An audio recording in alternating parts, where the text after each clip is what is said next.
자, 이제 수업 시작해 볼까요?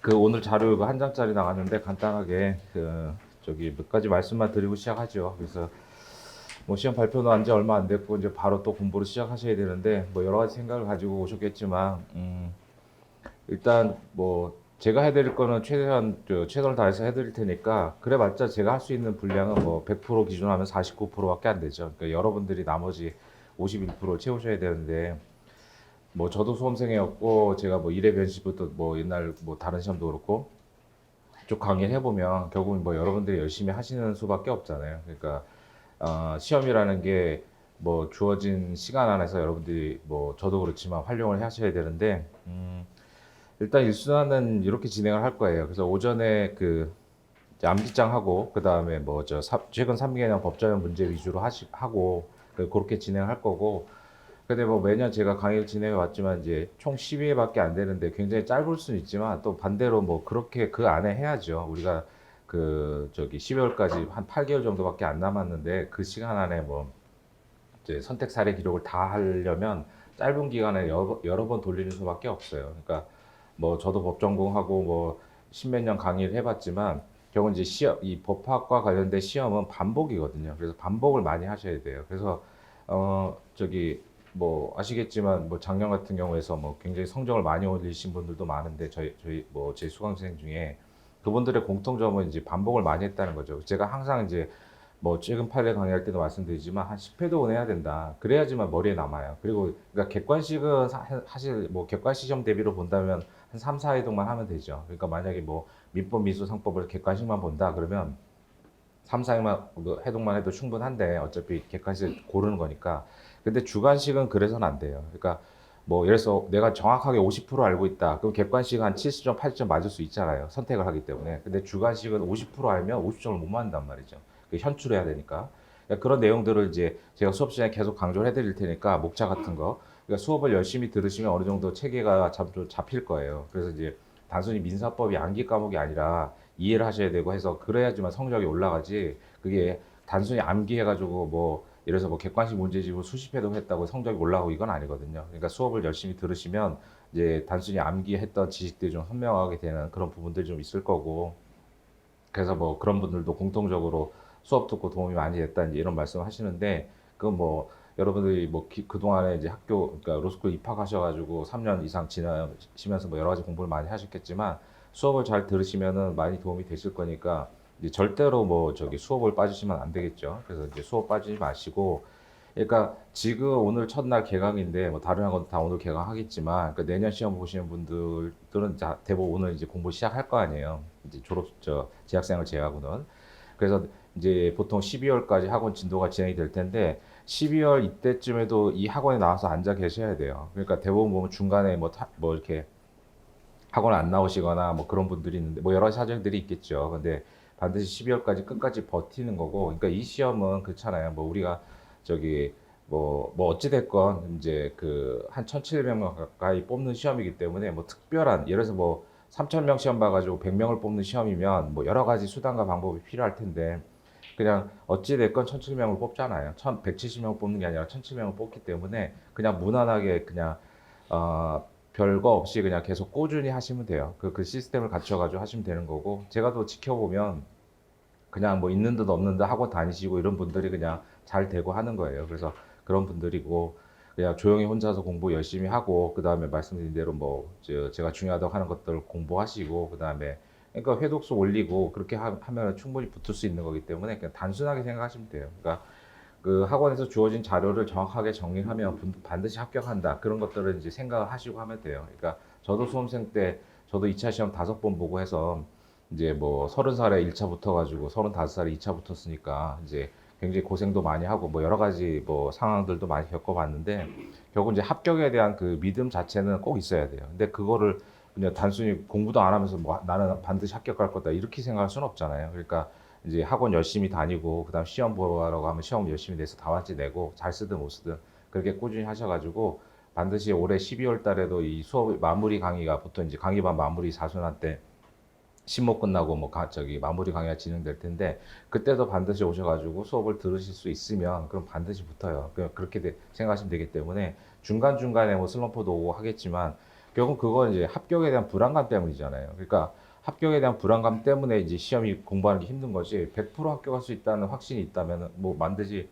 이제 보장을 해준다면 뭐 그렇게 힘들지 않을 거란 말이죠. 그러니까 수험 생활이 힘든 건 합격에 대한 불안, 뭐 미래에 대한 불안감 때문이잖아요. 내가 과연 붙을 수 있을까? 그리고 또 뭐 한 번 이상 또 실패하신 분들은 저도 그랬지만 저도 뭐 이렇게 삼시 사시 이렇게 할 때는 이 도대체 붙을 수 있는 시험이 이거 붙어본 적이 없으니까. 그래서 제가 뭐 그런 얘기들 같이 공부하는 사람들하고 했을 때 그러면 야, 세상 2차 시험 2번씩 보는 사람이 뭐 있다고 뭐 이제 이런 식으로 얘기한 적도 있었는데 그러니까 반드시 이제 하라는 대로 하고 그다음 반복하셔가지고 여러분들이 나름대로 그러니까 제가 해드릴 수 있는 건 49%밖에 안 되기 때문에 나머지 51% 여러분들이 채우시면 충분히 돼요. 그래서 뭐 들어서 아시겠지만 600점 때도 뭐 1년 만에 950점을 올리고 그게 가능하단 말이죠. 그러니까 그런 부분들이니까 이제 그런 것들을 뭐 또 직접적으로 보여주신 분들도 있고 하니까 뭐 여러 가지가 있겠지만 제가 볼 때는 일단 민사법 자체가 일단 양도 많고 전체 합격에 이제 뭐 배점도 높지만 제가 볼 땐 제가 민사법 강사라서 그런 게 아니라 합격을 좌우하는데 한 최소한 60% 70% 이상은 차지를 하죠. 그러니까 민사법이 흔들리면은 나머지 시간에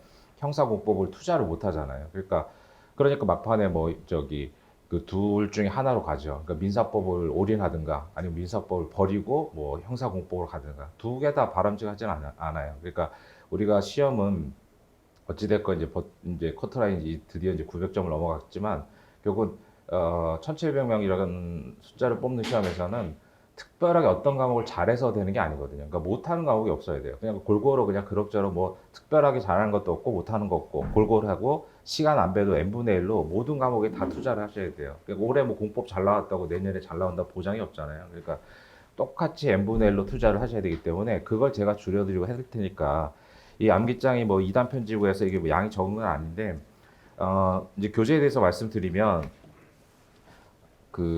여러분들이 뭐 저도 이제 학교에서 강의를 하고 하니까 이제 학교에서 이제 뭐 수업을 들으시고 했지만 사실 또 수험 대비로는 이제 정치하게도 정리하기가 힘들잖아요. 특히 민사법 양이 많으니까.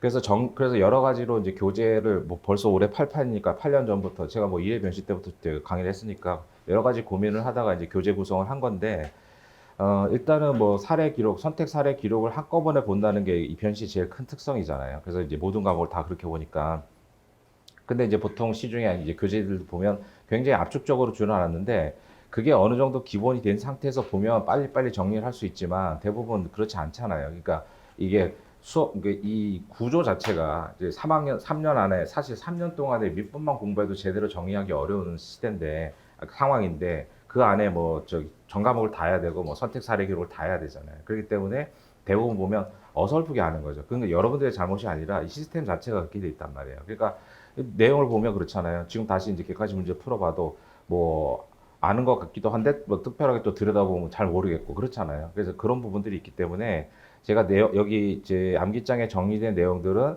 굉장히 충실하게 정리를 했고 이걸 더 줄여놓으면 여러분들이 다른 책을 봐야 돼요. 다른 책을 보거나 다른 책을 찾아보거나 이해가 안 되거나 이런 문제들이 있기 때문에 내용들은 거의 기본서에 준하게 정리해 놨어요. 그래서 그것들을 압축적으로 정리를 해드릴 테니까 그 내용을 보시고 그래서 여기서 정리된 거면 충분해요. 충분하고 뭐 적중률 자체는 여러분 잘 아실 거 아니에요. 제가 나름대로 고민을 하고 하기 때문에 뭐 적중률 따로 말씀 안 드려도 될 테니까 제가 말씀드려서 이제 드린 대로 이 내용들을 정리를 하시면 일단 민사법을 확실하게 정리를 하고 그럼 거기서 정리된 시간 가지고 형사공법에 투자를 하셔야 돼요. 어차피 똑같잖아요. 뭐 상법 뭐 산문의 100점이나 형사법 형법의 100점이나 똑같단 말이죠. 근데 대부분 양쪽을 치니까 아까 얘기한 대로 둘 중에 하나로 가서 막판에 이제 형사공법을 버리고 민사에 올인하든가 뭐 그런 문제들이 생겨요. 그럼 이제 합격하기 힘들죠. 그래서 이제 골고루 어찌됐건 지금 900점 가까이 넘어갔는데 그런 부분이니까 수업 시간에 열심히 들으시고 대신에 이제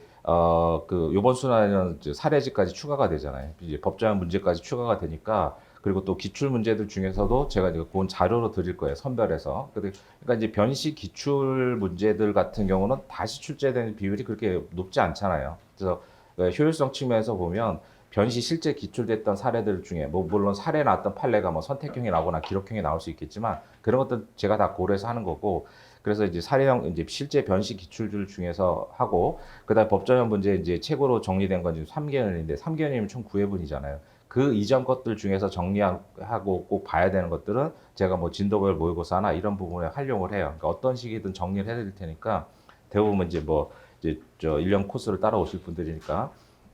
그러니까 추가로 뭘 하지 마시고 일단 제가 드린 자료를 정리한 다음에 혹시나 시간이 남으면 뭐 추가를 하시든가 그건 그때 결정하면 돼요. 그러니까 지금 이제 보통 시험 끝나고 한 몇 달 공백이 있잖아요. 대부분 다 똑같을 텐데 그러니까 이제 일단은 이제 오늘부터 복습을 하시면서 그 오늘 자료를 잠깐 보시면 그 한 장짜리 뭐 강의반 OT라고 돼 있는 거 있잖아요.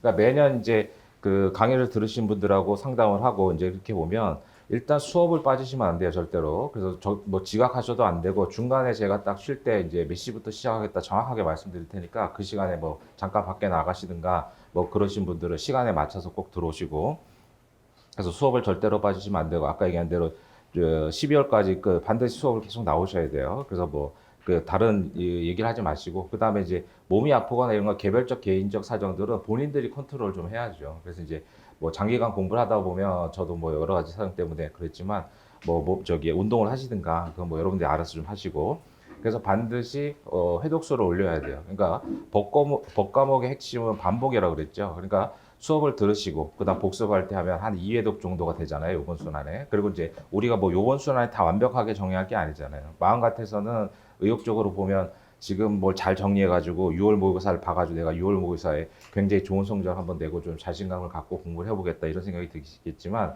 그건 바람직하지 않고 그래서 이제 매년 보면 졸시 때문이 아니시라면 제가 볼 때는 6월 모의고사, 8월 모의고사 볼 필요 없어요. 그 시간에 공부를 하는 게 맞아요. 그래서 졸시 때문에 반드시 보셔야 되는 분이 아니면 6, 8은 안 보시는 걸 제가 추천드리고, 그러니까 뭐 8월 모의고사도 보면 대부분 이제 8월 모의고사는 그나마 이제 학원 수업이 없긴 한데 그 모의고사 보면 한 일주일 정도 걸리지 않아요. 중간에 하루 쉬고 하니까. 그러니까 그 시간에 차라리 일수나 이수나 구멍 난 걸 메꾸는 게 낫지. 뭐 8월 모의고사 우리가 뭐 시험을 뭐 한 번씩 다 봤잖아요. 그러니까 뭐 졸시 때문에 보셔야 되는 분 아니면 굳이 뭐 그 더운 여름날에 가가지고 시험 보실 필요 없어요. 그래서 그거 보고 괜히 하루 이틀 빠져가지고 보통 진더블 모의사 보면 예, 하루 이틀 있다가 나타나신 분도 있는데 물어보면 뭐 했냐 그러면 이제 8월 모의고사 보고 힘들어가지고 며칠 쉬었다는 거예요. 그게 무슨 의미가 있어요? 8월 모의고사 잘 본다는 게. 그러니까 의미 없으니까 10월 모의고사는 뭐 시험 얼마 안 남고 하니까 그런 부분이어서 뭐 보시는 건 상관없지만 제가 볼 때는 6월 모의고사, 8월 모의고사는 굳이 뭐 안 보셔도 될 것 같고 차라리 그 시간에 뭐 육모는 어차피 학원 수업 진도 나가니까 일주일 빠지면 그거 메꾸는데 보통 일이 아니란 말이죠. 그러니까 6월 모의고사는 절대 보지 마시고 8모는 제가 볼 때는 안 보는 게 낫다. 이제 그 시간에 밀린 거 보충하는 게 훨씬 나아요. 그래서 뭐 모의고사 뭐 잘 본다고 좋은 것도 아니고 그다음 괜히 보고 힘만 들고 그다음에 뭐 모의고사 퀄리티 자체도 뭐 여러분 잘 아시잖아요. 그러니까 나중에 문제 구해서 대충 한번 보면 되는 거지 굳이 뭐 그럴 필요 없고 그다음에 뭐 사례형하고 기록형은 제가 뭐 어떤 방식이든 정리를 해서 이제 한번 강의도 뭐 종합반 같은 경우 무료로 들으실 수 있게 하니까 기록형은 뭐 매년 했고 올해는 뭐 사례형 문제도 뭐 저작권 좀 해결을 해서 그렇게 드릴 테니까 어떤 방식이든 할 테니까 그거는 뭐 굳이 6, 8은 안 보셔도 되는 거로 좀 생각하시고 그 다음에 이제 결국은 주관식 시험을 말씀드린 대로 암기해서 써야 돼요. 그러니까 암기해 써야 되기 때문에 우리 뭐 중고등학교 때 영어 단어 외우듯이 자꾸 좀 외우셔야 돼요. 그러니까 강의하면서 이런 키워드가 들어가야 된다 뭐 이런 말씀들 드릴 테니까 그런 것들 위주로 해서 하루에 뭐 몇 가지씩 좀 외우시고 자꾸 이제 뭐 영어 단어 외우듯이 하루에 뭐 판례 문구 같은 거 자꾸 외워야 돼요. 그래서 외워서 쓰셔야 되는 거고 그 다음에 이제 오전 시간에 수업을 들으시면 이제 보통 1시, 그 다음에 뭐 1시 뭐 조금 오버될 수도 있겠는데 하여간 끝나잖아요. 그럼 이제 본인들이 공부하시는 데 가가지고 지금부터는 시간에 맞춰서 공부를 하셔야 돼요. 그러니까 예를 들어서 오후에 내가 4시간을 공부해야 되는데 제가 써놓은 대로 4시간 공부해야 되는데 100페이지를 읽어야 된다. 그러면 1시간에 25페이지 읽어야 되잖아요. 그럼 30분에 한 10페이지 정도 읽어야죠. 10몇 페이지. 그럼 이제 마라톤 선수들이 뛸 때 이제 시간을 보면서 뛰잖아요. 그거 똑같아요.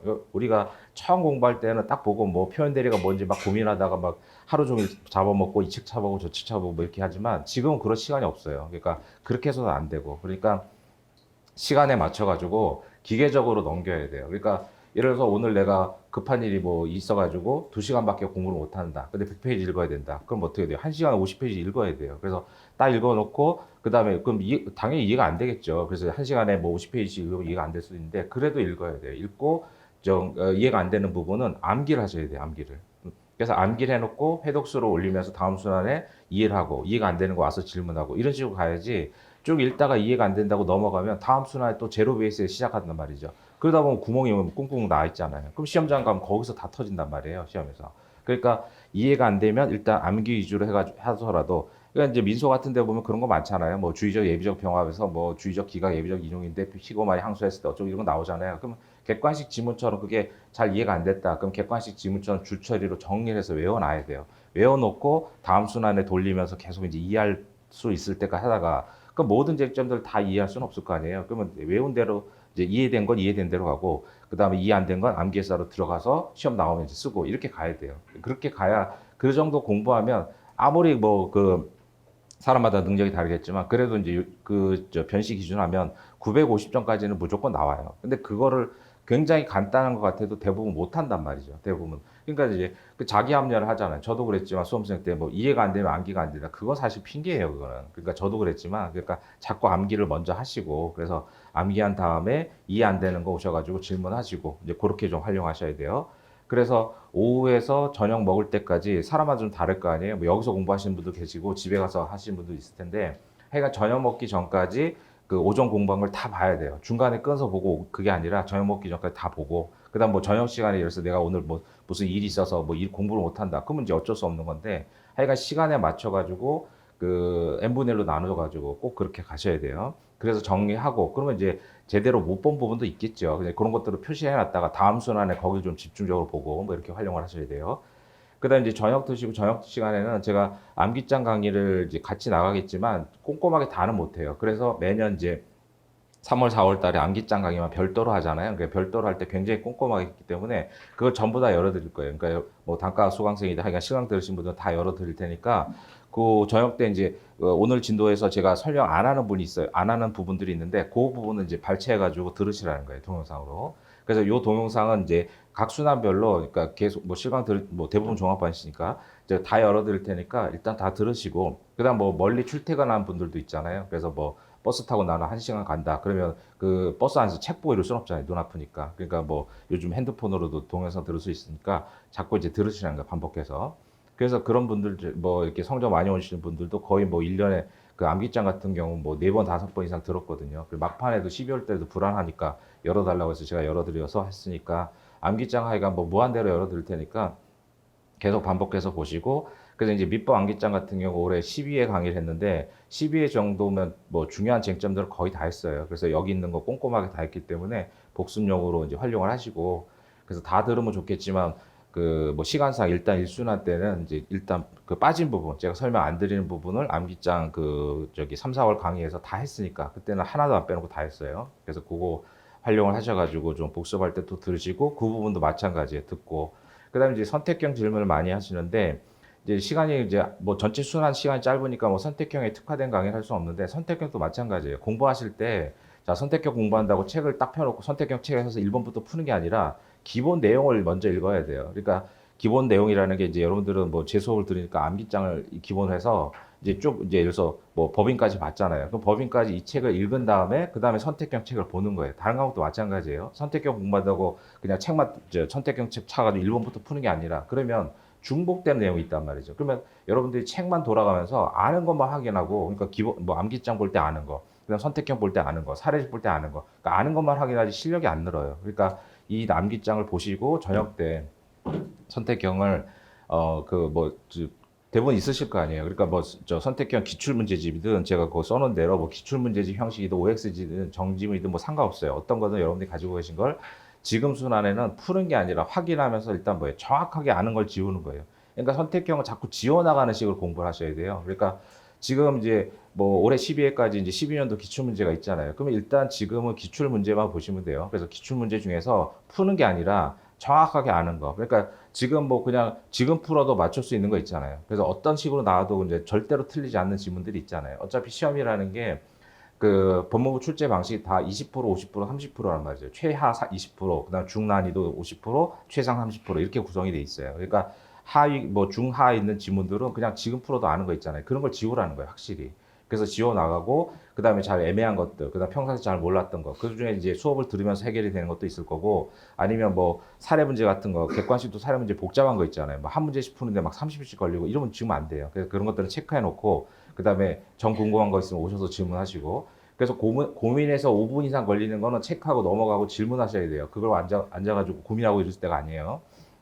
그래서 문제를 푸시다가 뭐 이렇게 그 해설을 봐도 잘 이해가 안 된다. 그러면 건 체크하고 한 5분 이상 넘어가는 건 체크하고 넘어가야지. 그걸 앉아가지고 머리 싸매고 있으면 안 돼요. 그건 이제 2학년 때, 3학년 때 이럴 때 하는 거고 지금은 내년 시험 대비로는 그렇게 해서는 시간이 잡아먹을 수 없기 때문에 바로 직관적으로 이해가 안 되는 거 체크하고 그 다음에 이제 뭐 다음 순화에 정리하든가 아니면은 저한테 와서 질문하시든가 그렇게 몰아서 하셔서 선택형은 이제 그런 식으로 정리를 하면 돼요. 그러니까 모르는 질문을 아니 아는 질문을 지금 지워 나간다. 그래서 지워 나가고 다음 순환 또 있을 거 아니에요. 다음 순환 또 하고 그다음에 이제 보통 민사법 5월 25일 날 끝나는데 그러면 매년 똑같은 질문들이 형사 공법할 때 민사를 하긴 해야 될 것 같은데 손 놓으면 또 이제 휘발성이 강하니까 날아가잖아요. 근데 또 이게 사람이 안 해진단 말이죠. 그래서 이제 뭐 그런 레슨이라는 이름을 붙여가지고 여러 가지 방식들을 운영하면서 제가 볼 때는 민사법은 지금 하는 것도 양이 많기 때문에 사실 선택형도 따라오기 힘들어요. 대부분 보면 이 암기장 강의 듣고 또 제 강의를 안 들었던 분들은 또 강의 들으면 또 양들이 늘어나는 경우들이 있기 때문에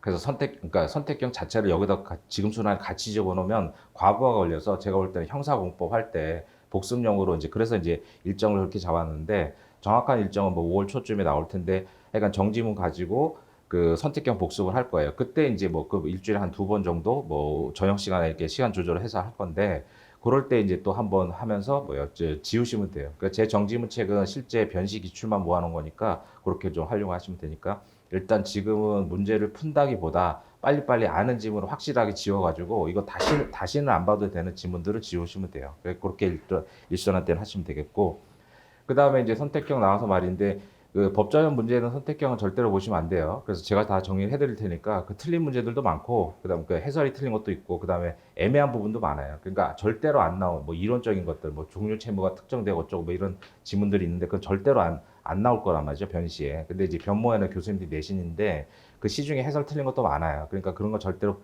그런 거 보면서 막 30분씩 고민하고 이러면 뭐 의미가 없잖아요. 그래서 나오지도 않는 거.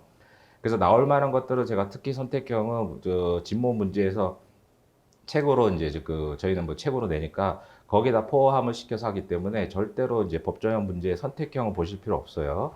그래서 이제 그건 제가 다 정리를 해드릴 테니까 그거하고 나중에 지금 선택형 진도별 모의고사 그거 보기도 벅차요. 그래서 그거 보기도 벅차고 또 그걸 봐야 또 실력이 늘어서 민사법 70개 중에 한 50개 이상을 맞아야 되는데 그 정도 맞을 수 있으려면 이 법정형 문제 열심히 푼다고 되는 게 아니거든요. 그래서 이제 그런 것들은 제가 정리를 해드릴 테니까 이제 올해는 어떤 방식이든 하여간 그 민사법은 그 민사 끝나고 형사 공법할 때 뭐 나중에 그 직무 때도 마찬가지예요. 그런 식으로 해서 선택형 좀 보완을 해드릴 테니까 이제 일순환에서는 여러분들이 가지고 계시는 책 가지고 이제 그 푸는 게 아니라 확인해서 지우시라는 거예요. 지우는 방식으로. 그래서 신모 전까지 이제 계속 법전 아니 이제 변시 문제를 좀 정리해 나가면 그때쯤 되면 이제 필요 없단 말이에요. 그때는 이제 변시 기출은 버리고 그다음에 그 진보 때 제가 정리해드린 책 그것도 뭐 양이 적지 않으니까 거기다가 다 집어넣어서 뭐 최신 판례라든가 굵직굵직한 거 다 집어넣고 법조형 문제 그런 거 다 정리해서 그 책이 제가 이제 뭐 10년 전부터 저기 변시 강의하면서 모아놨던 거예요. 뭐 뚝딱 해서 만든 게 아니라요. 그래서 뭐 정선된 문제들 위주로 해서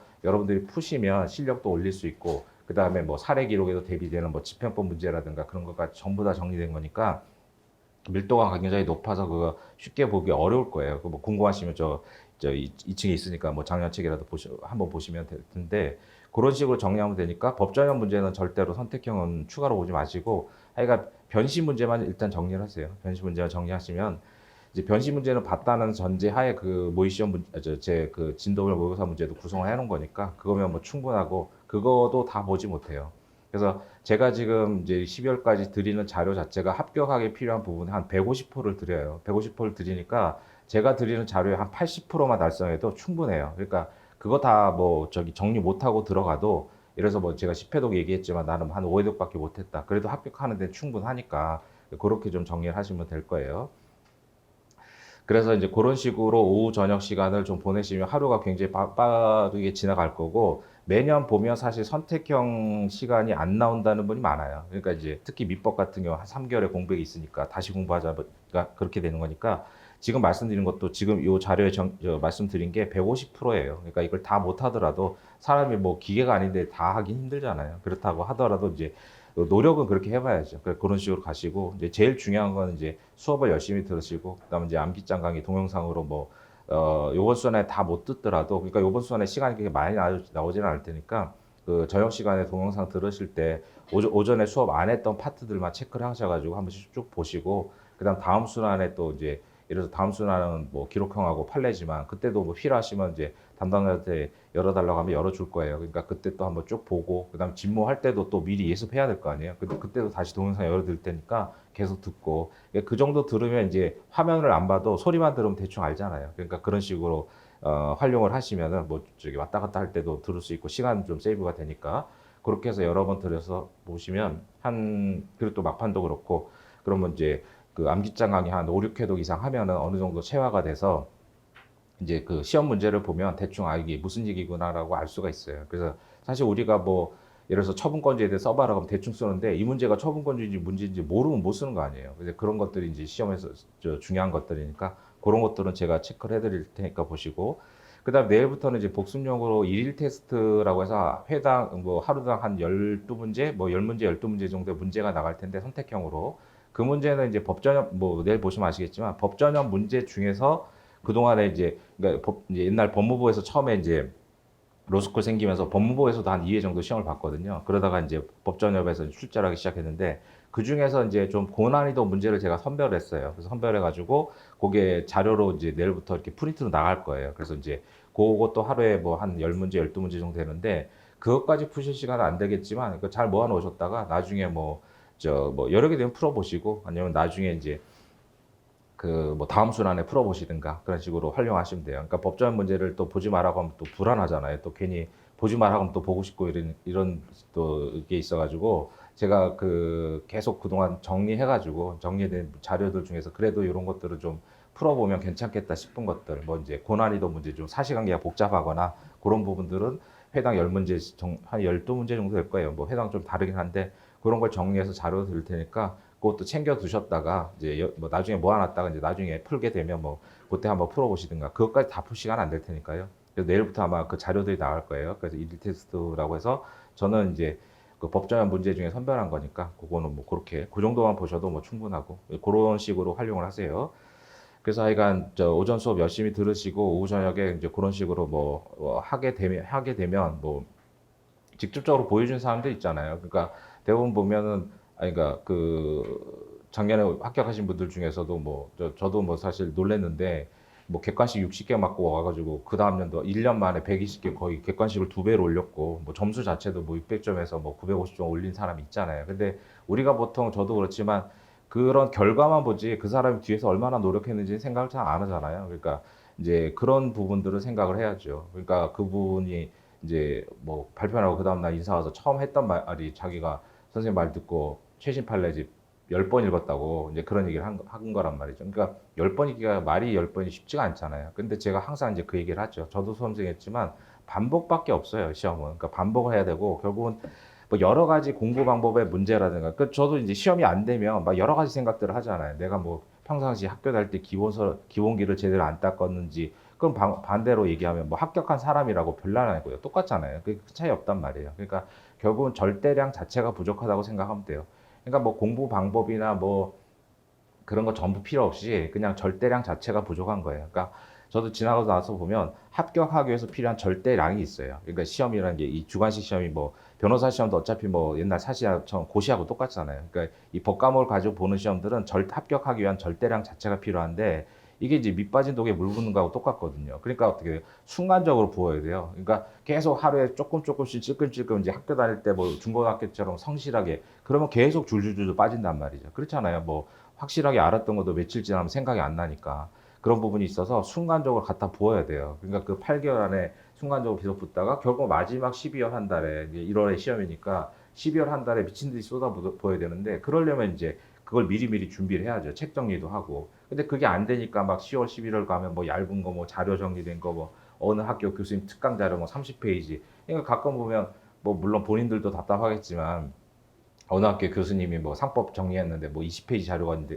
그런 거 들고 오셔가지고 저한테 이거만 보면 안 되겠냐고. 아니 그런 거 봐가지고 될 정도면은 그냥 일할 때부터 그런 걸 보지 왜 그 두 건씩을 보겠어요. 그게 안 되거든요. 그러니까 물론 본인들도 알죠 안 된다는 걸. 근데 뭐 공부 안 할 수 없으니까 그런 상황이 오는데 그러니까 그런 상황을 막기 위해서는 지금부터 그래서 이제 이 암기장 자체가 뭐 적은 분량도 아닌 거고 그 다음에 이제 그렇다고 뭐 부족할 뭐 지금 보면 부족할 여지도 있겠죠. 부족해 보이겠지만 그게 부족한 게 절대로 아니에요. 그래서 말씀드린 대로 합격하는 데 필요한 150%를 제가 드릴 테니까 제가 드리는 내용들을 완벽하게 소화를 못 하더라도 그것 때문에 스트레스 받을 필요는 없어요. 그래서 제가 드린 내용들 중에서 한 뭐 6, 70%만 건져도 뭐 충분히 합격하는 뭐그 1000점 넘고 붙는 사람들도 많이 있으니까 그래서 민사법을 잘 해야 민사법 자체도 중요하지만 나머지 이제 형사국법에 시간 투자를 해야 되잖아요. 뭐 우리가 뭐 민사만 보는 게 아니니까. 그래서 n분의 1로 골고루 시간을 투자해야 되기 때문에 마찬가지예요. 올해 시험 보신 분들 중에 혹시 뭐 내가 공법은 잘 나왔고 평상시에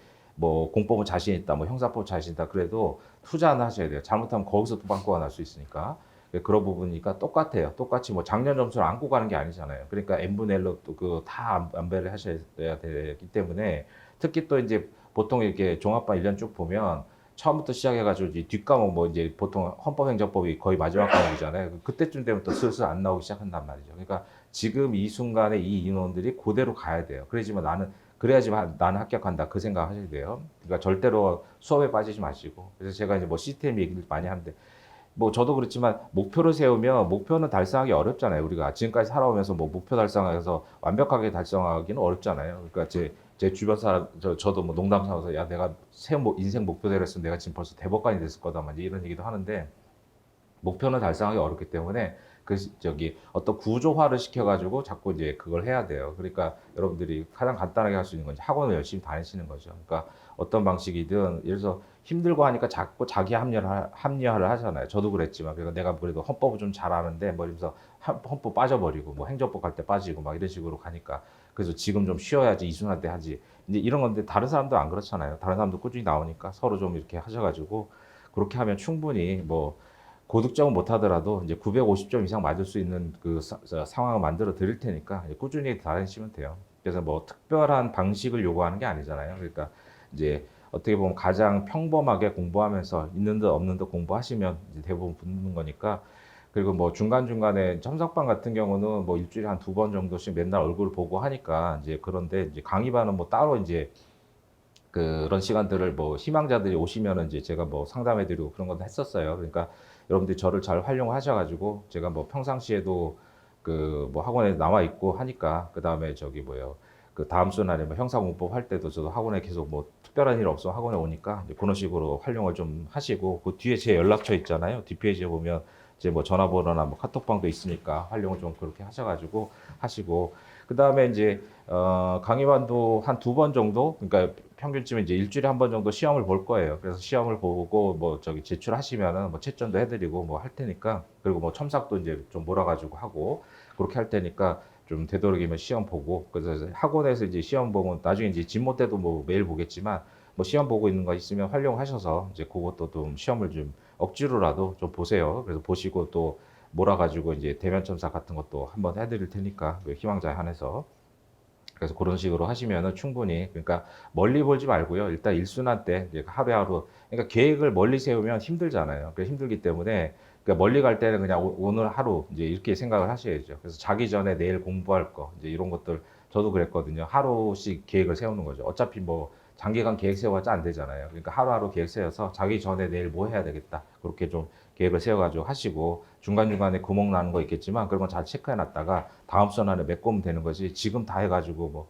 6월 모의고사에 뭐 홈런 치고 이게 목표가 아니잖아요. 그러니까 6월 모의고사 뭐 잘 보는 게 중요한 게 아니니까 그렇게 좀 하셔가지고 일순환 동안 특히 이제 민사법 뭐 5월 25일 거의 한 달 만에 이제 다 끝나야 되는데 근데 그렇게 끝내야 돼요. 너무 짧은 거 아니냐 이렇게 가끔 질문하시는 분도 있는데 우리가 뭐 민사만 하는 것도 아니고 뭐 한 달에 한 번 볼 바에야 일주일에 한 번씩 봐서 4번 보는 게 훨씬 더 나아요. 그래서 반복이 중요하니까. 그래서 여러 번 반복하다 보면 그러니까 저도 이제 2000년도 시험 붙고 강의한 지 벌써 십몇 년 지났지만 지금 보면 지금 이해가 되는 게 있어요. 근데 그거를 수험생 상황에서 이해하기는 어렵잖아요. 그러니까 여러 번 반복하고 얘기한 대로 이제 암기를 하시고 게다가 이해 안 된 거는 이제 암기한 채로 들어가 시험 보고 그러면 이제 말씀드린 대로 뭐 아주 고득점 못 하더라도 합격에 필요한 점수는 나오거든요. 그래서 그런 것들이니까 그건 뭐 제가 뭐 그냥 듣기 좋으라고 하는 게 아니라 매년 지켜봤고 제가 수험생들 많이 봤잖아요. 그러니까 나중에 뭐 진모 때 첨삭하면 말씀드리겠지만 답안지를 보면 이 사람이 붙을지 안 붙을지 거의 맞출 수 있어요. 왜냐면 이제 그동안의 데이터들이 있잖아요. 제가 보면 이 정도 쓰는 사람들이 대부분 붙더라. 이제 그렇게 되는 거니까 그래서 보면은 대부분 올해도 그랬고, 이제 물론 예외는 한두 분씩 있겠죠. 뭐 10명을 보면 이제 한두 명의 예외는 있긴 하겠지만 대부분 이제 비슷해요. 그러니까 좀 각오를 다지시고 매일매일 이제 수험생처럼, 그래서 우리가 뭐 나이도 있고 뭐 그리고 뭐 대학원도 졸업하고 했지만 뭐 어차피 수험생이랑 은 똑같잖아요. 그러니까 뭐 고3 때나 뭐 저기 할 때나 똑같은 거니까 그런 식으로 좀 생활도 단순화하시고 여러 가지로 그래서 뭐 하고 그다음에 뭐 강의 내용이나 뭐 그런 것들 있으면 저한테 오셔가지고 질문하시고, 그래서 제가 막 뭐 저기 뭐 일본부터해서 불러가지고 상담하고 이럴 순 없잖아요. 그러니까 여러분들은 이제 첨삭반은 뭐 일주일에 보니 자주 보니까 뭐 그렇게 되는데, 강의반은 매년 또 보면 뭐 본인들, 그러니까 본인 성향들이 있잖아요. 그냥 나는 그냥 조용히 그냥 하고만 다닐란다 이런 분들은 뭐 어쩔 수 없는 거고, 아닌 분들은 뭐 별 부담 없이 오셔가지고 그 와셔서 저 상담하고 뭐 공부 내용이라든가 그다음 뭐 아까 얘기했던 선택형 문제 같은 거, 그러니까 5분 이상 고민하면 안 돼요. 그러니까 그런 것들은 체크하셔가지고 몰아가지고 오시든 아니면 중간중간에 이건 당장 해결해야 되겠다 그런 거 뭐 수업 끝나고 중간에 오시든가 뭐 그렇게 좀 활용하셔서 하세요. 그래서 그렇게 좀 진도를 나가면 되고요.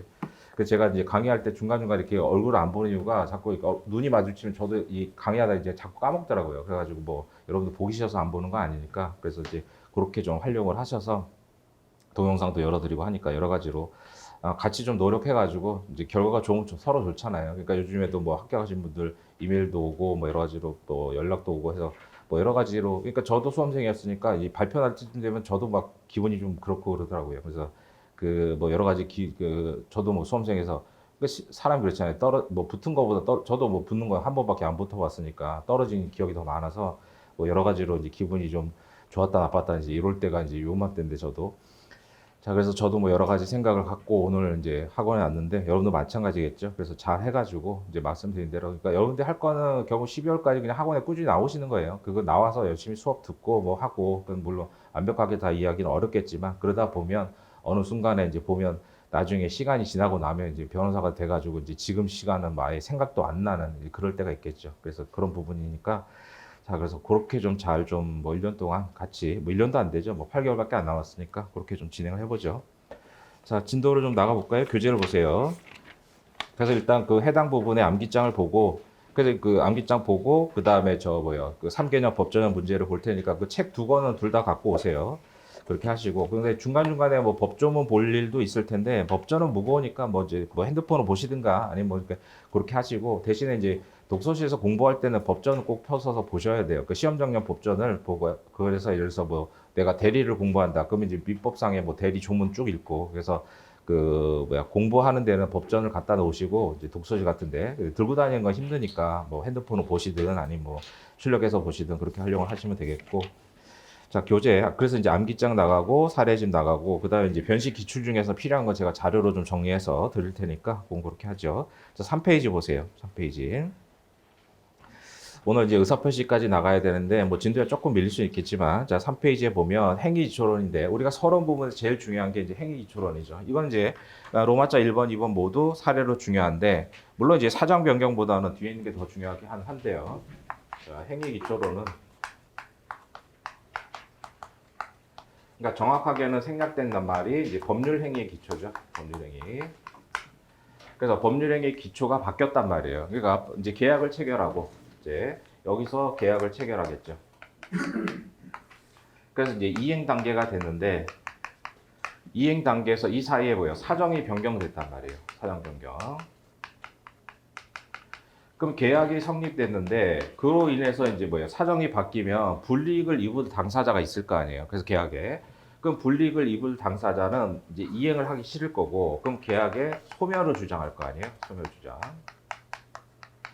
그럼 우리 민사법에서 이제 특히 주관식 사례형 기록형에 보면 이제 여러 가지 패턴의 문제들이 있지만 그 중에 하나가 유효하게 성립된 계약이 이제 중간에 불리하게 바뀌었잖아요. 사정이 바뀌었단 말이죠. 내가 토지를 매수하기로 했는데 사정이 바뀌었어요.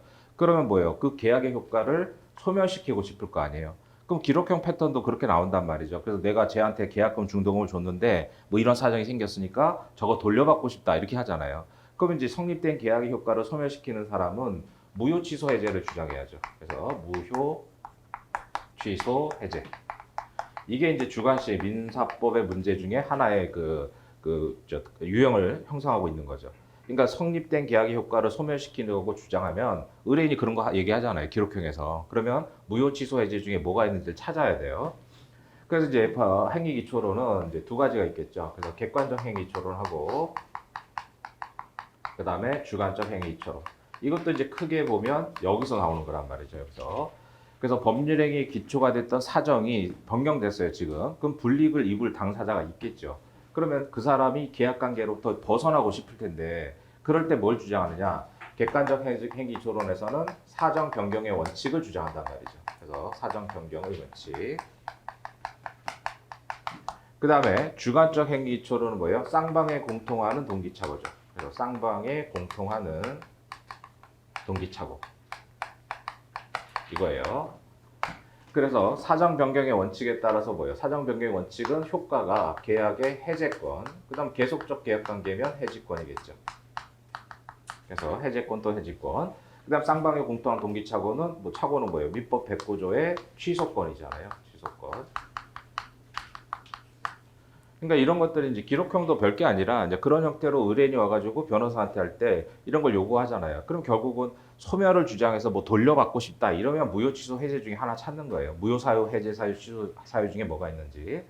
그래서 이제 객관적 행위 기초로는 사정 변경에 따른 계약 해제권, 주관적 행위 기초로는 쌍방이 공통하는 동기착오에 따른 취소권. 그러니까 이런 걸 자꾸 외우시라는 거예요. 그러니까 그런 것들 자꾸 외워놓고 사례를 보다 보면 이제 사례하고 그 선택형 문제를 풀 때 공부량이 줄어들어요. 그게 안 되면 바로 그냥 사례 공부한다고 사례집 보면 이거 처음부터 하면은 사례집 따로 선택형 따로 뭐 기록형 따로 이렇게 돌아간단 말이에요.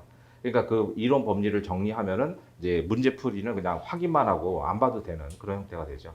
그래서 이제 객관적 행위 기초론이 사정 변경의 원칙이에요. 뭐 앞서서라도 외우시고. 그래서 행위의 기초가 됐던 객관적 사정이 변경됐을 때 그로 인해서 불이익을 입을 당사자는 뭐 주장한다? 해제권, 해지권을 주장한다. 그 다음 주관적 행위 기초로는 취소권 주장한다. 그 다음에 항상 109조 착오, 뭐가 됐든 착오가 나오면 뭐 검토해요? 중요 부분 중과실이잖아요. 그래서 중요 부분 중과실.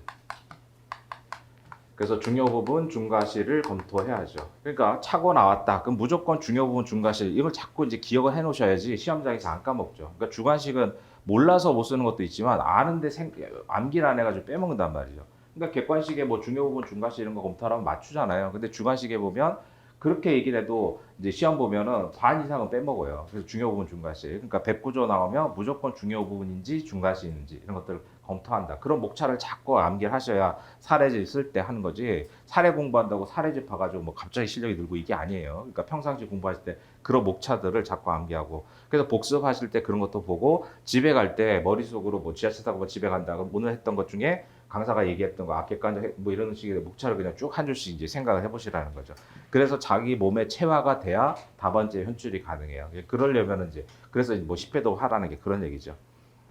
그래서 시험장에서 보면 뭐 몰라서 못 쓰는 것도 있지만 아는데 빼먹은 것도 있잖아요. 객관식도 그렇고 아는데 틀리는 거 그런 것만 없어도 점수를 더 올릴 수 있으니까.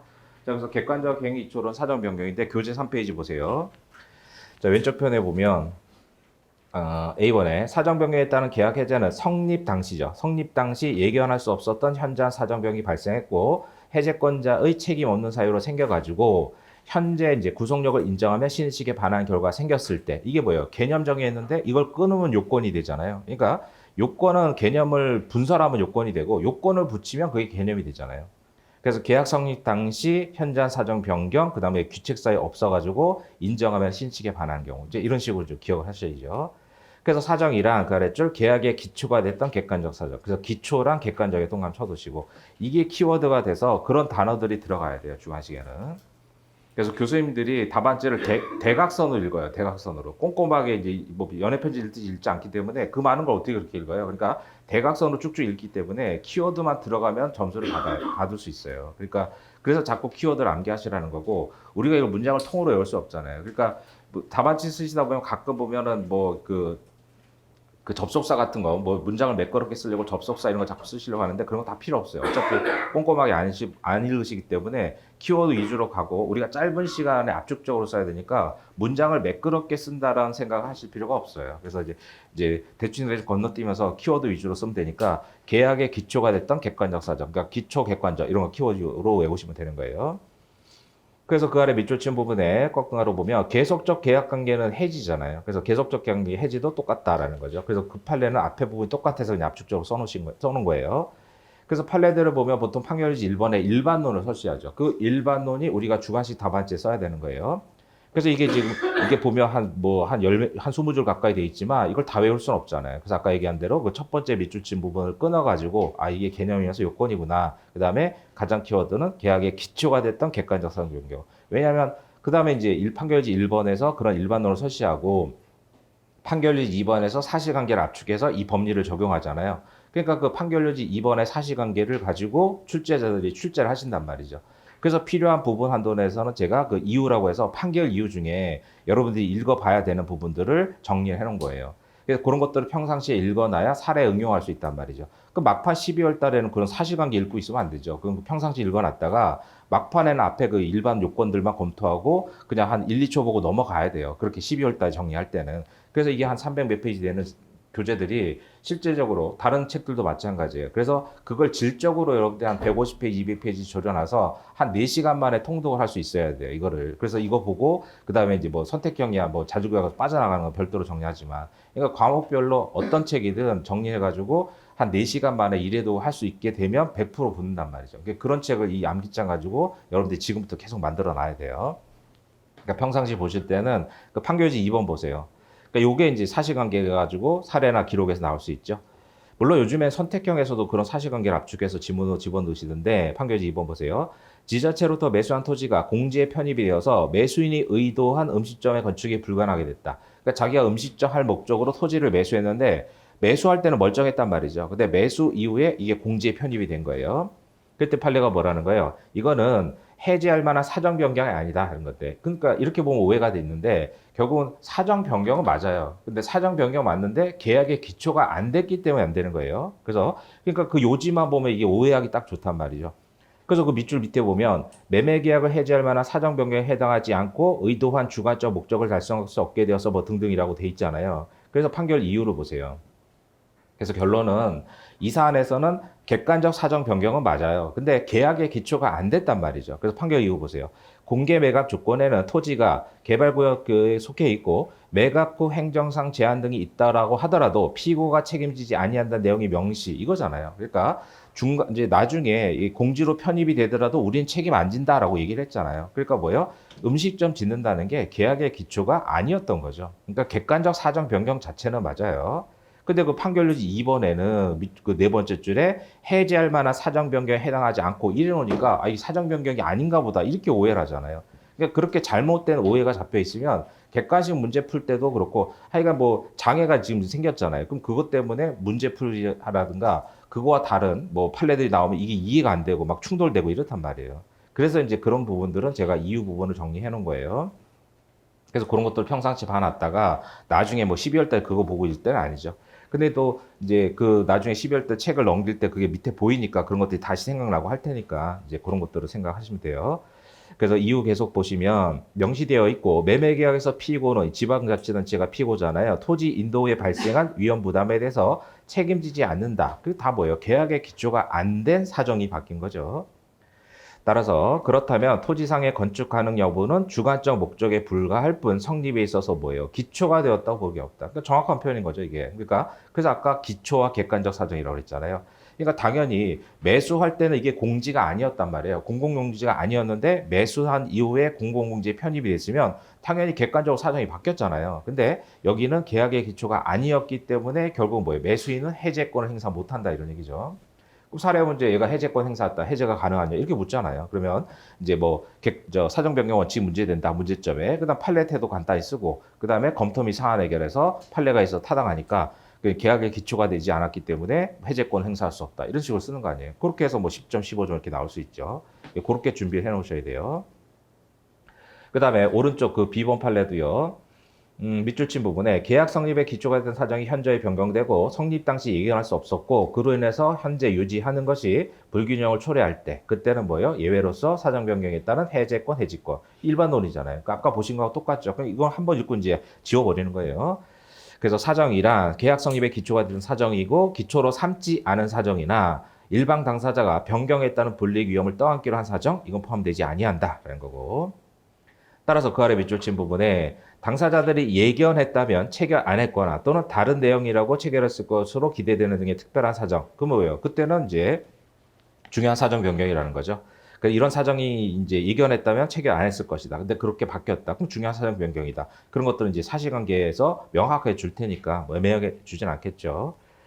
그래서 쭉 내려가서서 밑줄 친 부분에 계약을 해지하려면 당사자에게 불이익이 발생했다. 이것만 가지고는 안 되고 아까 보셨던 뭐예요? 계약의 기초가 됐던 객관적 사정이 변경돼야 된다. 이런 얘기잖아요. 그러니까 객관식 지문에서도 뭐, 뭐 경제 상황 등의 변경으로 불이익이 있게 되면 뭐 해지할 수 있다. 그럼 틀리는 거잖아요. 그것만 가지고 안 되죠. 그렇게 이해를 해놓으면 선택형 풀 때도 많이 줄어요. 공부 분량이. 근데 그거 없이 그냥 요지만 딸랑 보면 그 A번 판례도 판결지 2번만 보면 아 사정 변경이 아닌가 보다 이렇게 오해를 하잖아요. 그러니까 그렇게 오해된 지식들이 쌓여 있어가지고 다른 거와 충돌을 일으켜서 이해가 안 되는 부분들이 있으니까 그렇게 좀 정리를 하시고 그래서 뭐 잔뜩 길게 나와 있지만 결국 A번의 그 첫 번째 밑줄 친 부분들의 뭐 계약 기초 객관적 사정 그런 것들을 막판에 이제 12월 달에 볼 때는 그 부분만 보고 나머지는 그냥 이제 눈에 보이는 거니까 기억이 나죠. 평상시에 공부해 놓으면.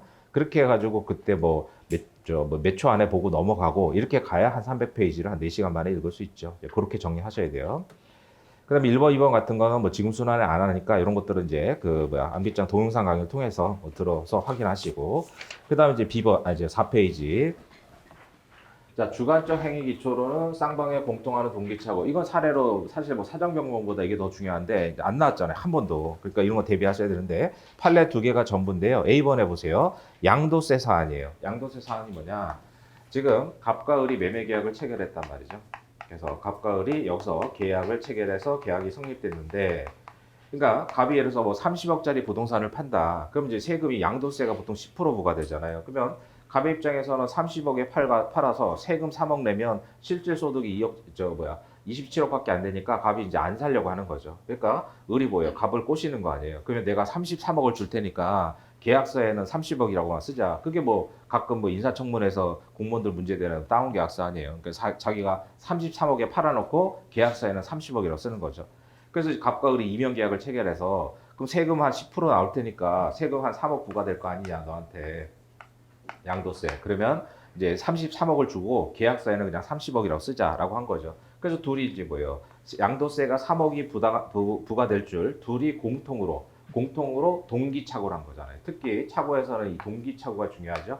목적물의 착오가 아니잖아요. 목적물의 착오 아니고 내가 100만 원이라고 쓸 걸 1000만 원으로 잘못 쓴 표시상의 착오도 아니란 말이에요. 그래서 법률행위의 동기이기 때문에 이게 동기의 착오라는 것 자체를 찾는 것도 사례 문제 뭐 핵심인 거죠. 그러니까 착오는 뭐 표시상의 착오여서 100이라고 쓴 걸 1000이라고 잘못 썼다. 그 다음에 뒤에서 보시겠지만 뭐 312번지인데 313번지라고 잘못 썼다. 이런 것들은 표시상의 착오이고 그 다음에 여기서는 뭐예요? 매매 목적물을 자기들끼리 사고 팔기로 한 건 정확하잖아요. 다만 양도세가 3억이 부과될 줄 알고 이제 뭐예요? 33억의 계약을 체결했죠. 근데 실제로 이 사람들이 둘 다 착오를 일으켜서 실제로는 뭐예요? 6억이 부과됐단 말이에요. 실제로. 그래서 실제로 한 3억 얼마, 3억 7천이 더 추가로 부과된 거예요. 그러니까 갑은 당연히 뭐라고 했어요? 을한테 더 달라고 했겠죠. 그래서 야 우리가 3억이 부과될 줄 알았는데 6억이 부과됐다. 그러니까 3억을 더 달라. 그렇게 했단 말이에요. 그러니까 을이 뭐예요? 안 준다고 하니까 대법원까지 올라갔을 거 아니에요. 그래서 을의 입장에서는 야 내가 3억이면 사지 6억까지 주면서는 안 샀을 거다. 라고 해서 을이 거부를 했단 말이에요. 그러니까 갑이 뭐예요? 착오를 이유로 취소 주장한 거예요. 착오 취소. 그러니까 이것도 나올 수 있잖아요. 갑이 와가지고 내가 뭐 다운 계약서 쓴 거 뭐 그건 뭐 형사적으로 처벌받든지 그건 변론도 하더라도 나는 3억이 부과될 줄 알고 얘한테 33억 받기로 했는데 6억이 부과됐다. 그래서 내가 지금 3억 손해 본 거 아니냐. 그래서 을한테 3억 더 달라고 했더니 얘가 안 준다. 그래서 나는 이 계약을 소멸시키고 얘한테 받은 돈 33억 돌려주고 이 목적물을 찾아오고 싶다. 그럴 거란 말이에요. 그럼 뭘 주장해야 돼요? 성립된 계약의 효과를 소멸을 주장할 텐데 그럼 무효 취소 해제 중에 찾아야 되잖아요. 사유를. 그러니까 그런 식으로 이제 기록형 연습을 하는 거예요. 그러니까 그런 식으로 자꾸 이제 판례를 가지고 사례형 기록형 대비로 자꾸 말씀드릴 테니까 그런 걸 자꾸 들어두면 나중에 이제 문제를 볼 때 뭐 이제 제가 얘기했던 형태대로 이제 나올 수 있으니까 그렇게 보셔야 돼요. 그러니까 갑의 입장에서는 이 계약의 효과를 소멸시키고 싶을 거 아니에요. 그래서 실제로 취소 주장해서 대법원까지 올라간 건데 그러면 여기서 갑의 입장에서 이제 의뢰인한테 아니 변호사한테 내가 33억 받고 했는데 지금 세금이 3억이 추가돼서 얘가 더 달라니까 안 주더라. 그러니까 이때 나는 계약의 효과를 소멸시키고 이제 33억 받은 거 돌려주고 얘한테 이제 이 목적물을 돌려받고 싶다. 등기까지 됐으니까 그럼 뭐 청구 취지 말소 등기 청구할 거 아니에요. 그러면서 물론 이제 뭐 동시행 관계로 가겠죠. 그래서 피고는 원고로부터 3억 원, 33억을 돌려받은, 아니, 그, 이제, 받은과 동시에 원고에게 말소 등기 절차를 이행하라. 이게 청구 취지가 될 거고, 청구 원인에서는 무효 취소 해제 중에 찾아야 되잖아요. 무효 취소. 그래서 여기서 뭐예요? 쌍방에 공통하는 동기착오로 취소권 주장하겠다. 그럼 중요 부분 중과실 이런 거부터 해야죠. 이런 것들을 청구 원인에 쓰고. 그래서 갑의 입장에서 성립된 계약 효과를 소멸시킨다. 이게 중요한 거예요. 그래서 로마자 2번에 주관적 행위 기초로는 쌍방에 공통하는 동기착오. 그 양도세 사안을 보시면 자, 매도인의 대리인이 매도인이 납부해야 될 양도세액이 매수인이 부담하게 한 금액, 그래서 3억 뿐이니까 매도인의 부담은 없을 것이라는 착오를 일으키지 않았다면 체결 안 하거나 또는 뭐예요? 6억을 달라고 했겠죠. 세금이 6억 부과가 됐으면. 따라서 밑줄 친 부분에 그러니까 그런 것들이 이제 중요 부분이라는 거죠. 그다음 매도인이 착오를 일으키게 된 계기를 제공한 원인이 매수인한테 있고 매수인도 이거잖아요. 그래서 동일한 착오에 빠졌다. 그래서 이 매도인의 착오는 뭐예요? 중요 부분이죠. 중요 부분에 동그라미 쳐놓으시고. 그래서 항상 착오 나오면 무조건 중요 부분 중과실은 검토하는 거예요. 그래서 이게 중요 부분이잖아요, 당연히. 그 다음에 판결지 2번에 보면 이것도 객관식 지문에서 많이 나오죠. 그러니까 세금이 얼마가 부과될지는 장래 사실이잖아요. 그래서 밑줄 친 부분 미필적인 장래 불확실 사실에 관한 것이어도 109조 착오에서 제외되는 건 아니다. 이거 자주 나오죠, 객관식 지문에. 그래서 이제 착오는 희망과 다르잖아요. 당연히 나한테 허가가 나오겠지라고 생각했는데 허가가 안 나왔다. 그런 건 착오가 아니란 말이죠. 그러니까 착오는 인식과 대조 사실의 불일치잖아요. 그러니까 내가 어떤 이제 뭐 신청을 하려고 한다. 근데 허가가 당연히 나오겠지. 그건 자기 혼자 희망한 거지. 그건 착오가 아니죠. 근데 이 사안처럼 양도세가 얼마가 나올 것이다. 자기들 조사해가지고 뭐 이제 세법상에 이제 10%니까 3억 나오겠지. 이렇게 한 것은 인식과 대조 사실의 불일치가 있는 거죠. 그래서 이런 것들도 착오 대상이 된다 이거고. 그다음 판결 3번이 사실관계잖아요. 매도인이 부담해야 될 세금 액수가 예상액을 초과한다는 사실을 알았더라면 초과 세액까지도 부담하기로 약정했을 것이라는 사정이 인정되면은 뭐예요? 매도인은 매수인에게 초과 세액 상당을 청구할 수 있다 이거잖아요. 그러니까 그런 식으로 나올 수 있겠죠. 그러니까 나는 이 토지가 꼭 필요하니까 세금이 얼마가 나오든 나는 낼 거야. 그러니까 나한테 꼭 팔아라. 뭐 이런 얘기가 나왔으면 갑이 을을 상대로 추가 3억을 청구할 수 있겠죠. 근데 여기는 거부한 거 아니에요. 거부하니까 갑이 대법원까지 끌고 올라간 건데. 그래서 취소하는 것은 허용되지 않는다. 여기까지가 판결 요지인데 그래서 요지만 보면 양도세는 취소가 안 된 것으로 오해하시는 분들이 있어요. 그래서 오른쪽 부가세는 취소가 됐거든요. 그러니까 막 객관식 외울 때 양도세는 취소가 안 됐고 부가세는 취소됐다. 이러면 다 틀린단 말이에요. 판결 이유를 보세요. 왼쪽 편에 원고에게 추가로 부과된 세액이 피고가 부담하겠다 액수에 입박하는 3억 7천. 그러니까 3억 7천이 추가로 부과됐어요. 그러니까 원고에게 추가로 세금이 부과되니까 원고가 피고 측이 부과된 세금도 부담할 의무가 있다고 주장해서 촉구. 더 달라고 했겠죠, 당연히. 그러니까 피고는 당연히 뭐예요? 계약서에 기재된 금액 외에는 못 주겠다라고 다퉈서 원고가 뭐예요? 취소권 주장하면서 대법원까지 올라왔잖아요. 그러니까 대법원이 보니까 뭐예요? 결국은 원고가 부담할 세금 액수가 금액을 초과한다는 사실을, 즉 계약서에 적혀진 금액을 초과한다는 사실을 피고가 알았더라도 액수 불문하고 부담하기로 약정을 쓸 것이라고 단정하기 어렵다 이렇게 본 거잖아요. 그러니까 원고는 이제 뭐 피고가 거부했으니까 대법원까지 온 거 아니에요. 따라서 원심이 원고의 착오를 이유로 한 취소 주장을 받아들인데 그러니까 취소가 된 거 아니에요, 결국은. 그래서 109조 위법이 없다. 그래서 원고의 착오 취소를 인정을 한 거죠. 그러니까 판결 요지만 보면은 오해하기 딱 좋잖아요. 그래서 이 판례가 이제 그 이유라고 되어 있는데 바로 위에 줄에 올라가 보면 그 밑줄 바로 밑에 당사자의 진정한 의사에 합치할 것이므로 이렇게 돼 있죠. 그 진정한 의사 동그라미 쳐보시고 그래서 이 판례가 해석상 뭐예요? 보충적 해석을 한 것이다. 그러니까 쌍방에 공통하는 동기착오와 관련해서 이제 보충적 해석을 하잖아요. 그러니까 이 판례가 보충적 해석이란 말을 처음 쓴 거는 오른쪽 부가세 판례예요. 근데 이 양도세 판례에서도 그 진정한 의사에 합치한다는 게 그 보충적 해석이잖아요. 보충적 해석이 법관이 제3자적 시각에서 당사자의 진정한 의사를 해석하는 거죠. 그래서 이것도 변론은 취소가 된 것이다 이렇게 보시고 그 다음 부가세 보시면 이 부가세 사안도 이제 이게 국가토지였어요. 국유지인데 이 국유지를 만약에 임대를 하려면 예를 들어서 1년에 2억이다. 임대료가. 그러니까 갑이라는 사람이 이제 국가 담당 공무원한테 가서 내가 여기다가 10억짜리 건물을 짓겠다. 그래서 10억짜리 건물을 짓고 그 대신에 이제 이 국유지 1년에 임대료가 2억이니까 나 5년만 무상으로 쓰게 해줘라. 그래서 5년으로 무상으로 토지를 사용하게 해주고 그 다음에 5년 후에는 기부 체납을 하겠다. 그래서 이렇게 약정을 한 거예요. 이게 기부채납이 뭐예요? 행정법상 증여잖아요. 행정법상. 그래서 국가토지 이거 1년에 임대료가 2억이라고 하던데 내가 여기 10억짜리 건물을 지어서 나 5년만 쓰게 해줘라. 그럼 이제 2년에 2억에 5년이면 10억이잖아요. 그래서 5년 동안 토지를 무상으로 사용하게 해주면 5년 후에 내가 이거 건물 증여할게 이렇게 약정을 한 거예요. 공무원이 오케이를 했단 말이죠. 그래서 5년 동안 무상으로 쓰고 나서 5년이 지나서 기부채납했는데 그러니까 뭐야? 이 기부채납이 행정법상 증여해가지고 이제 뭐야? 이제 지금 보신 대로 그 제목에 제가 써놨잖아요. 부가세가 부과된 거예요. 그래서 갑한테 부가세가 부과됐죠. 보통 부가세 10% 부과하잖아요. 그러니까 갑은 지금 10억짜리 건물을 기부채납하니까 갑한테 뭐예요? 1억의 부가세가 부과됐단 말이에요. 그럼 갑 입장에서는 이게 부가세가 부과되는 줄 알았으면 자기가 사실 11억을 주는 거잖아요. 국가한테. 자기가 10억짜리 주고 1억 세금 내니까. 그럼 11억을 주게 되면 사실 5년을 쓰는 게 아니라 5년 6개월을 썼어야 되잖아요. 5년 6개월을. 1년에 2억이었으니까. 그러니까 이제 갑의 입장에서 1억 손해 봤잖아요. 그래서 손해 봐가지고 이 기부 체납을 취소하겠다 이렇게 주장한 거예요. 그래서 대법원까지 올라간 거죠.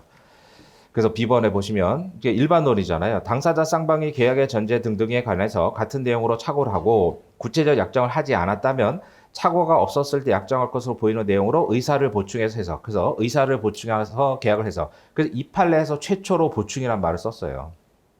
물론 A번에 양도세 사안도 결과적으로는 아까 보셨다시피 당사자의 진정한 의사 이거잖아요.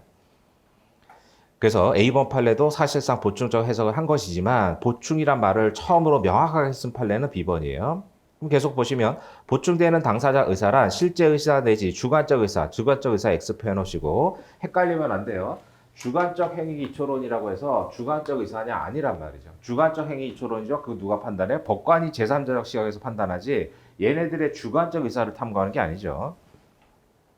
그래서 객관식의 주관적 의사라고 나오면 헷갈려가지고 또 틀리지 마시고 주관적 의사가 아니라 객관적으로 추인되는 정당한 이익 조정 의사죠. 그래서 그런 것들은 이제 주관식에 나오면 답안지에 써야 되니까 객관적으로 추인되는 정당한 이익 조정 의사 이런 것들 자꾸 외우시고 그러니까 답안지에는 내 용어로 내 말로 쓰면 안 돼요. 그러니까 우리가 무슨 똑같은 거 예를 들어서 정치학, 사회학, 행정학 이런 것들은 그 학자들의 이론을 정리해서 자기 생각을 쓰잖아요. 근데 법과목은 자기 생각을 쓰는 게 아니라 판례나 통설이 얘기했던 그 문장 그대로 써야 된단 말이에요. 그거에 따라서 내가 출제자가 출제한 게 뭔지 알고 있다를 보여주는 거지 새로운 내용들을 쓰는 게 아니잖아요. 그러니까 판례 문장들을 자꾸 외워서 그대로 쓰셔야 되고 안 그러면 그냥 대충 알아두면 그 말을 만들잖아요. 그래서 말을 만드는데 시간 걸리고 또 써놓은 말이 그냥 판례 용어가 아니라 그냥 평상시에 내가 쓰는 말을 쓴단 말이죠. 그렇게 되면 이제 고득점할 수가 없죠. 그러니까 판례 문장들을 자꾸 외우시라는 게 그 키워드를 외우시라는 그런 얘기예요.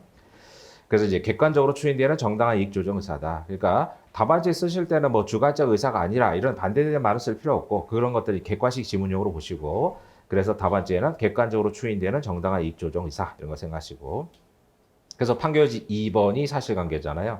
국가 기부 체납자가 건물 신축 기부 체납하고 사용 수익 받기로 약정하면서 기부 체납이 부가세 부과 대상인 걸 다 몰랐죠. 그래서 두 당사자의 진정한 의사가 국가가 부담하는 것이라고 주장해가지고 수정해서 원심은 그렇게 맞단 말이죠. 그래서 근데 원심 판결을 파기했어요 대법원이.